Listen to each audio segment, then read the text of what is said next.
Technology is a mercy from Allah. When progress in all areas of science and technology is placed at the disposal of man, life becomes easier for people all over the world. There's a very important fact behind all this progress. Technology is an example of Almighty Allah's mercy on human beings, and all the scientists who appear to be the source of this progress are in fact merely instruments in these advances. Allah bestows knowledge on whom He wishes, when He wishes. Contrary to what most people think, technological progress does not run parallel to the passage of time. Let us consider some of the technological advances of the 20th century.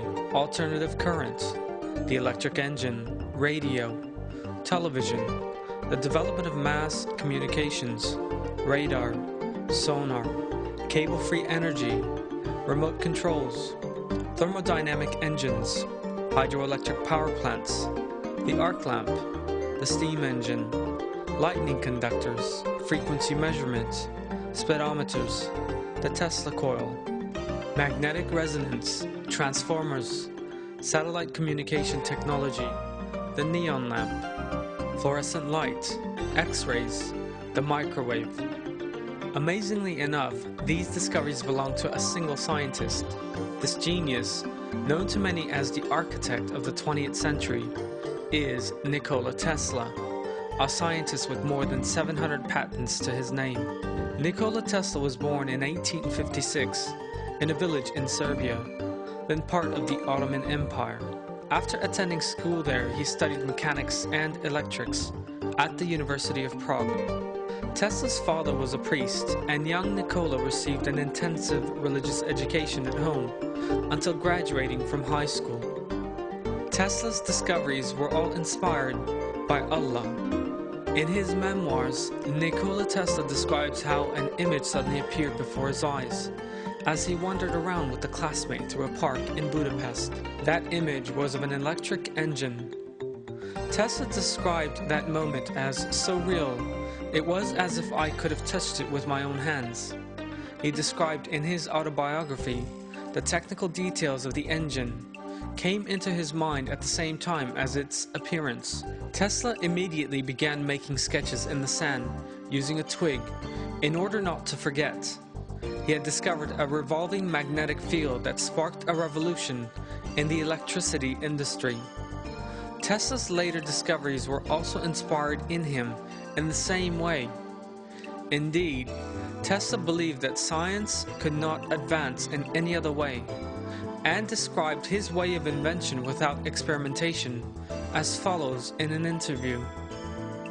If someone seeks to build a vehicle, the design of which is still in the raw stage, by carrying out experiments, his mind will become caught up in the details of the vehicle. This person's concentration on the development and restructuring of the vehicle will decline, and he will lose the power to see the basic principles. Nikola Tesla, inventor of just about all the technological products in use today, stated at every opportunity that this intellectual prowess was not his, but was bestowed on him by Allah. Our mental prowess comes from Allah, the divine force. When we concentrate our minds on this fact, we become compatible with that force. This sphere of interest of mine is definitely not a chance one. I'm absolutely convinced it was bestowed on me by a divine power. Contrary to what is generally thought, we have no free will in terms of thought. Tesla's ideas were so far ahead of their time, he often encountered resistance when it came to putting his inventions into practice. When he first introduced the world to alternating currents, now commonly used across the world, his former partner Thomas Edison tried everything in his power to bury the idea by turning public opinion against it. This time, which has come to be known as War of the Currents, came to an end when Tesla illuminated the 1893 Chicago World Fair at a very low cost using alternating current alone. The inventions produced by this genius, known for his tasteful manner of dress and fastidiousness, were almost all greeted with suspicion, due to their being so far ahead of their time, and a good deal of prejudice prevented their being implemented for long periods of time. It is Allah who creates technology. He inspired this knowledge in the people He chooses at the time of His choosing. We have already seen how Tesla's famous cable-free energy transmission was employed in ancient Egypt. But the evidence for the technology employed in ancient Egypt goes much further than that. Electricity was widely used, especially on the Giza Plateau. Cable-free electricity, lighting, gold and silver plating, the production of the monoatomic gold known as manna, generators, and many other technologies all came to life in Egypt thousands of years ago. The snake equates to energy and an invisible power, not just in Egyptian, but in many ancient civilizations. In ancient China, a snake with the head of a dragon stands for an invisible force, electricity. In Hebrew, the same words stand for the snake and also for copper, the commonly used material in electric technology. Here you can see an image of a snake inside a bulb attached to a cable. This is an example of an exact representation of a modern arc lamp. The lighting used in Egypt was not limited to arc lamps. What you are seeing on the screen is an almost exact representation of modern light bulbs. Almost all forms of lighting technology were widely used in ancient Egyptian civilization, which date back some 5,000 years, for the particular use of Pharaoh and his circle. The Egyptians had discovered various ways of obtaining energy that are still applicable today. We have already seen in some detail how the Great Pyramid served as a piezoelectric plant. But what other means did the ancient Egyptians employ to obtain electricity? What you are now seeing on the screen is a Baghdad battery. There is a copper tube inside this simple earthenware jar, the mouth of which has been stopped up with bitumen. An iron rod inside this tube, closed at the bottom with a copper disc, is held in place by the bitumen at the top. The rod is in such a position as to hang suspended inside the tube, but without touching the insides at any point. When the jar is filled with an electrolyte, the result is a current manufacturing battery. This is the phenomenon known as electrochemical reaction, and is no different to the functioning of modern-day batteries. The Baghdad battery was used as a mobile energy source in ancient Egypt. What you are now seeing on the screen is the Djed pillar. Let us now look at this shape in greater detail. The Djed pillar is frequently depicted alongside batteries and objects representing energy. In other words, the Djed pillar is also involved in depictions involving electricity. This object, frequently used in ancient Egyptian and various nearby African civilizations, is the first example of the modern battery. Alessandro Volta is regarded as having made the first battery in 1800 by placing layers of copper, zinc, and an electrolyte on top of one another 4 times over. If you place a copper plate, an electrolyte plate, and a zinc plate on top of one another 4 times, what you get is identical to the Djed pillar. Present-day depictions of a direct current are again identical to this pillar. Batteries manufacturing energy in exactly the same way were produced in ancient Egypt, thousands of years before Volta's first battery, and were also employed as mobile energy sources. The system depicted in the hand of the person shown in the hieroglyphic on the screen is a Leyden jar. The Leyden jar, the first example of modern-day capacitors, and discovered in the 18th century by E.G. von Kleist and Peter van Musschenbroek, was a bottle half filled with fluids such as water or mercury and containing a metal rod. The Leyden jar was used to store static electricity and was also used in ancient Egyptian civilization. Egyptologists made a new discovery on the Sinai Peninsula in 1904 and encountered a temple at an altitude of 2,070 meters here. Inside a chamber in part of the temple, which is carved into a mountain, they came across a powder whose use they were unable to determine. Subsequent investigations showed that this was the monoatomic gold known as manna.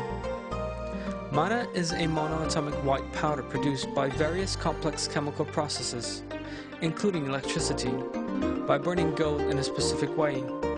This white powder is made up of high-spun gold and platinum group metals, and is not a new discovery. Mana was known as Shimana in ancient Mesopotamia, and is described as white bread in Exodus in the Old Testament. Mana was used in the treatment of various diseases and to increase mental capacity and perceptions, and was also used in ancient Egyptian civilization by Pharaoh and his court. Mana is known to have been consumed together with bread, and is depicted as the triangular prism in the reliefs now showing on the screen. The Prophet Moses, peace be upon him, also knew how to manufacture mana. It is a known fact that during his time in Egypt, the Prophet Moses, peace be upon him, was trained in all the knowledge of ancient Egypt in his capacity as crown prince. The Prophet Moses, peace be upon him, knew almost everything that a chief priest might know, and was also taught how to produce mana, or monoatomic gold. Allah reveals in the Quran that when the Prophet Moses, peace be upon him, fled Egypt with the people of Israel, they consumed mana in the desert. This is the mana we are discussing here. One of the events described by Allah in the Quran regarding when the Prophet Moses, peace be upon him, returned from Mount Sinai is the way that the Israelites were misled into making a calf of gold.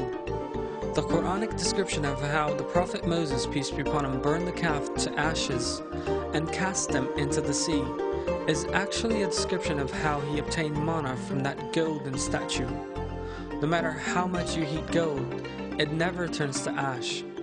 Heated gold melts and changes shape, but apart from the stages involved in making mana, it can never turn into ash.